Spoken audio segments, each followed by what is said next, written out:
Bonsoir à tous. Aujourd'hui, je vais vous donner la troisième partie de comment apprendre un langage de programmation.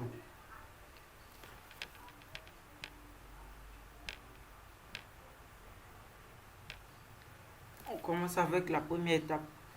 La première étape ici consiste à se concentrer sur un concept à la fois. Un des tout premiers programmes enseignés, décliné dans tous les langages, est le fameux Hello World. Il s'agit d'un programme tout simplement qui affiche sur votre écran le texte Hello World.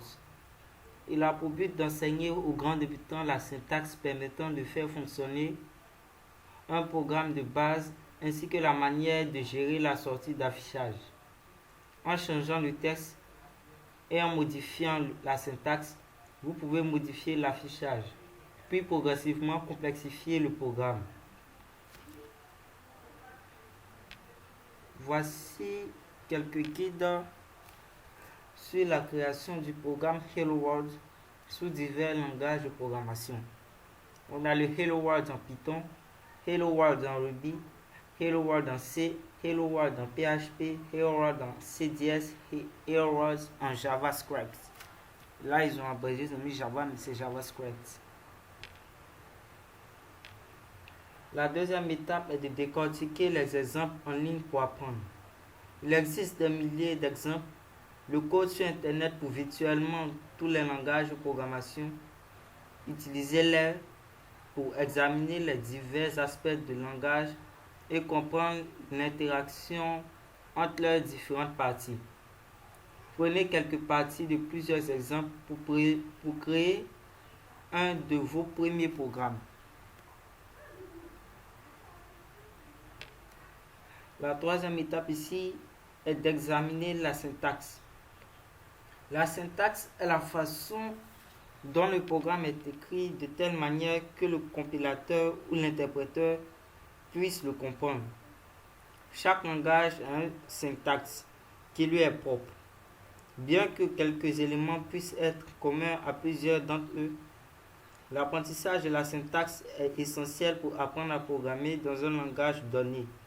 Et c'est souvent l'élément principal à quoi pensent les gens lorsqu'ils se réfèrent à la programmation informatique. Il s'agit en réalité d'une fondation sur laquelle sont construits d'autres concepts plus avancés.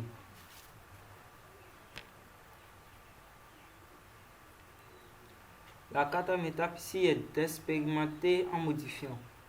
Faites de petits changements dans vos exemples de programmation et testez-en les résultats.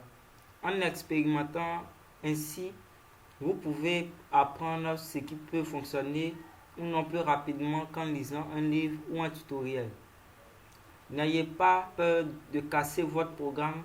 Apprendre à réparer les erreurs est une partie la plus importante du processus de développement et il est très rare de voir une nouvelle chose fonctionner à la première fois. La cinquième étape ici est de commencer à pratiquer le débogage de vos programmes. Il est inévitable d'aller au-devant de bugs en programmation. Ce sont des erreurs de programmation qui peuvent se manifester pratiquement n'importe où dans le programme. Ces bugs peuvent n'avoir que très peu d'incidents dans le déroulement d'un programme, se manifestant par de petits dysfonctionnements sans conséquence, mais ils peuvent aussi l'affecter gravement en interdisant tout simplement la compilation ou l'exécution. L'action de traquer puis réparer les erreurs est appelée débogage ou déverminage et constitue la phase la plus importante du cycle de développement logiciel. Par conséquent, mettez-vous à l'œuvre le plus tôt possible.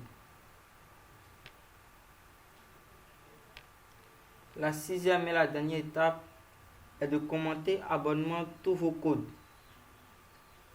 Tous les langages de programmation offrent une possibilité d'inclure du texte qui ne sera pas pris en compte par le compilateur ou l'interpréteur.